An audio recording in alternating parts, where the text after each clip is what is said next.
Alright, so here they're saying the enthalpy change for a given reaction at 298 Kelvin is minus x joule per mole, x being positive, which means magnitude of x is greater than 0. Okay. If the reaction occurs spontaneously at 298 Kelvin, the entropy change at that temperature can take what value is the question, right? Your options are suggesting that you need to talk about the value of entropy change. So let's see. Basically, they are saying that reaction is spontaneous, okay, at 298 Kelvin, correct? This is the data given to you. Now they want you to find out what has to be the relation between x and entropy change. Okay, so x is your delta H is given to you as minus x joule per mole, right? Okay, this is joule. Great. So you know that for a spontaneous reaction, Gibbs free energy, change in Gibbs free energy is going to be less than 0. Okay, so that can be written as delta H minus T delta S is less than 0. Delta H is given to you as minus x, so take it as minus x minus T delta S is less than 0. Correct. So now what we'll do is we'll play around a little bit. Okay, so you'll write it as minus T delta S is less than x, which means delta S has to be less than minus x by T, right? One second. So this will be the thing, correct? So see, basically when I want to talk about magnitude of delta x, I know that magnitude of delta x has to be less than x by t. T here is 298. Okay, but mind you, I am talking about the negative value. Okay, so delta S can take a negative value, yes, absolutely, but its magnitude has to be less than x by 298, right? So it has to be numerically smaller in terms of magnitude. It has to be less than x by 298, but yes, it can very much take a negative value, which means option B is going to be the right answer to this question. Alright, so here in this question they're saying that the Broglie wavelength of an electron traveling with a speed equal to 1% of the speed of light is going to be what? Okay, so they're saying that speed is equal to 1% of c, or 0.01 c, which is nothing but 3 into 10 to the power of 8 into 10 to the power of minus 2, which is 3 into 10 to the power of 6 meter per second. This is your velocity of electron. Okay. So, see, basically what is the formula for the Broglie wavelength? You know that lambda is equal to h by mv. We know this. What is h? H is Planck's constant. So, this is going to be equal to 6.6 into 10 to the power of minus 34 divided by mass. What is the mass? Not given, right? But you know that it's an electron and you are expected to remember the mass of the electron, which is 9.1 into 10 to the power of minus 31 kilograms. Multiplied by velocity, we just found out 3 into 10 to the power of 6 meter per second, right? Solve all of this, you'll get your answer in meters. So let's get started. Let's clear out the exponents first. So when you see, you have this minus 31, which goes to the numerator. So you have minus 31 plus, minus 34 plus 31. So you have minus 3. And then you take this plus 6 also to the numerator. So that becomes minus 6. You have a total of 10 to the power of minus 9 meters here.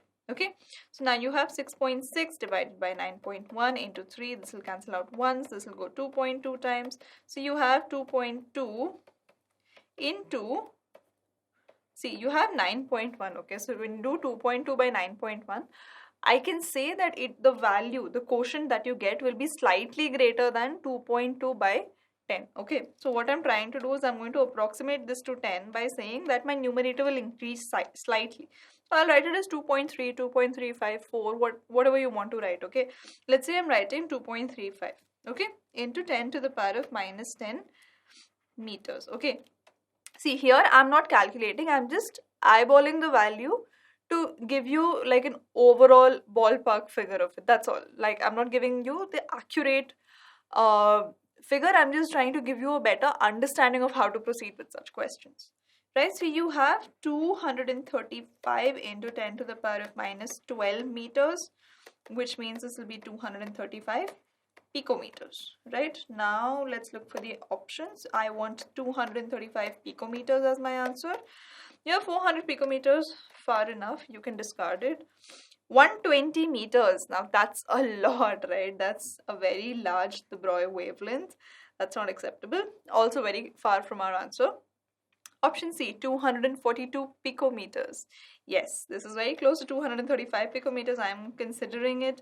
Option D is 375 picometers. Pretty far away from our answer. So option C, 242 picometers is going to be the right answer to this question.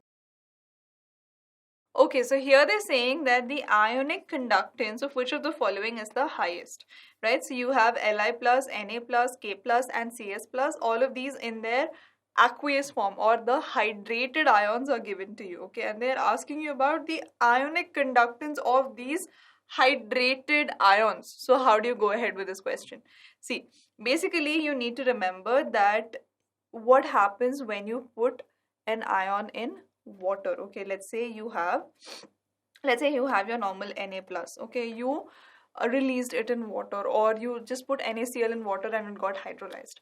What happens here is that Na plus, the ion that was normally, is now hydrated, right? It is surrounded by water molecules. Okay, it is surrounded by water molecules as such, and here you have the negative charge and here you have the positive charge of the water molecule, right? Or the positive end of this polar molecule, because you know that water is a polar solvent. Okay, and if your ion that you have started off with, if that ion has a high enough charge density, then this water molecule, like the layers are possible, right? So let's say you have a very high charge density on a certain ion. Then what happens? You have one layer of water molecules, you have second layer of water molecules, and even a third layer is possible. Okay, this is called a Helmholtz layer. Anyway, interesting things, you will study about them later. So what is happening here is that if your charge density of the original ion is higher, hydration will be higher. Okay, and if hydration is higher, extent of hydration is higher, then you can say that hydrated radius will be higher. Okay, so if the hydrated radius is higher, what happens? Basically your hydrated ion is now very bulky, so it's going to be difficult for that hydrated ion to move. If the movement is limited or if the mobility is limited, then the conductance will be limited, right? So in case of if the hydrated radius is increasing, then the mobility decreases, or you can say conductance. Let me just write it here on the next line. Conductance decreases. Okay, so conductance decreases. So basically wherever you have the highest charge density, there you will have the least conductance. Okay, so let's arrange them by the order of their charge density. You have Li plus, Na plus, K plus and Cs plus. Same charge. Okay, so if they have the same charge, what can you go with? You can say that charge density is going to be inversely proportional to their ionic radius. They all belong to group 1a, which means you have lithium, you have sodium, you have potassium, rubidium and you have cesium. That as you go down the group, what happens? Size increases. As size increases and you're talking about the same charge, charge density decreases. So in order of charge density, you'll have lithium maximum, lithium plus maximum, followed by Na plus, followed by K plus, followed by cesium plus. Okay, this is going to be the order of hydration and this is going to be order of their hydrated radii as well, because of which the order of mobility becomes Li plus is less than Na plus is less than K plus is less than Cs plus, all of them in their aqueous state or hydrated state. Once you can say this, then you can say that this is the order of conductance, and the maximum conductance we see lies with Cs plus, which means option D, Cs plus aqueous, is going to have the highest ionic conductance amongst all of these. Hence option D, Cs plus aqueous, is the right answer to this question. Right, so here they're saying the number of water molecules present in a drop of water of volume 0.0018 ml at room temperature is going to be what? Okay, so you have to find out the number of water molecules present in this much amount of, or this much volume of water, okay, number of molecules is going to be how many? Simple, find out the number of moles, multiply that with Avogadro's number, that will be your answer. Okay, so I'll write number of moles of H2O, let me write. So number of moles of H2O in this much volume multiplied by Avogadro's number. This is going to be my answer. Now you can see that this number is very fortunate for us. We don't have to do too many calculations. You have 0.0018 ml. This is the required, or this is the said volume of water, which is nothing but 18 into 10 to the power of minus 4 ml. Okay, now water, you know, has a density of water is equal to 1 gram per ml, which means this 18 into 10 to the power of minus 4 ml can be written as 18 into 10 to the power of minus 4 grams. Okay, once I write this, then I can say that the number of moles of water in the given sample will be equal to given mass, which is 18 into 10 to the power of minus 4 grams, divided by molar mass of water, which is 18 grams. Okay, so this and this will get cancelled, this and this will get cancelled. You have 10 to the power of minus 4 moles. Now, number of molecules of water will be number of moles, that's 10 to the power of minus 4 multiplied by Avogadro's number, which is 6.022 into 10 to the power of 23. So basically you get 6.022 into 10 to the power of 19. Okay, so 6.022 into 10 to the power of 19. This is the answer in terms of number of molecules, right? So where do we have this? We have option A, 6.023 into 10 to the power of 19. Great, we took 2, 2, they took 2, 3. So not a problem at all. So option A, 6.023 into 10 to the power of 19 is going to be the right answer to this question. Alright, so here they're asking which of the following is a paramagnetic substance. Okay, so basically how do you know that paramagnetic nature arises? It arises due to the presence of unpaired electrons. Okay, it arises due to the presence of unpaired electrons. So what we'll check is whether in these species you have any species which has unpaired electrons. If it does, then it will behave as a paramagnetic substance. So you have option A, Mg2+. Mg2+. Okay, here you are starting off with magnesium, whose atomic number is 12, whose electron configuration is going to be 1s2, 2s2, 2p6, 3s2, 3p6, and then what do we have? How many electrons have we finished? We have 4, 10, 12. Okay, we've written more than 12. Okay, so this is going to be the electronic configuration of magnesium. Now, for magnesium 2+, you have to kick out 2 electrons. So you can write 1s2, 2s2, 2p6, 3s0. Here, can you see any unpaired electrons? No, right? All of them are paired. So which means magnesium 2+ does not have an unpaired electron. It is not paramagnetic in nature. It is diamagnetic in nature. Then you have option B, Cu+. Okay, so copper has an atomic number of 29. So you have 1s2. Or instead of writing the full configuration, I'll write down the core electrons of argon. Then you have 3d10 and you have 4s1. I hope you remember this is exceptional electronic configuration. Then you have Cu+, okay, which has 28 electrons. So when you talk about it, you can see that you will have argon, you will have, where do you kick out the electrons from? 3d or 4s?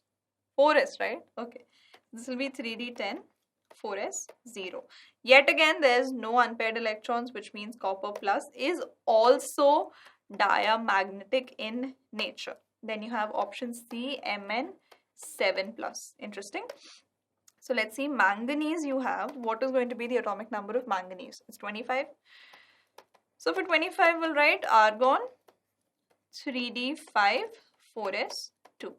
And Mn7+, what happens? You kick out the 7 of the outermost electrons. So you get 3d0, 4s0. This is what happens. Here again, you don't have any unpaired electrons, because of which this is also going to behave as a diamagnetic substance. It's not paramagnetic in nature. Last option D, you have Ti2+. You have Ti2+. So you start with titanium, whose atomic number is 22. So you have an argon core, you have 3d2, you have 4s2. First, of course, we'll have to kick out the s electrons, 4s electrons. So when you write Ti2 plus, you are required to kick out 2 electrons. So you'll write argon 3d2, 4s0. Okay. Here also there are no unpaired electrons. Yes or no? No, there are unpaired electrons here, because although it's written 3d2, you know that d orbital exists like this, and you have your 2d electrons as such, not like this. Okay, so you have to be careful. You have 2 unpaired d electrons in Ti2 plus. So Ti2 plus is the paramagnetic species, which means option D, titanium 2 plus, is the right answer to this question.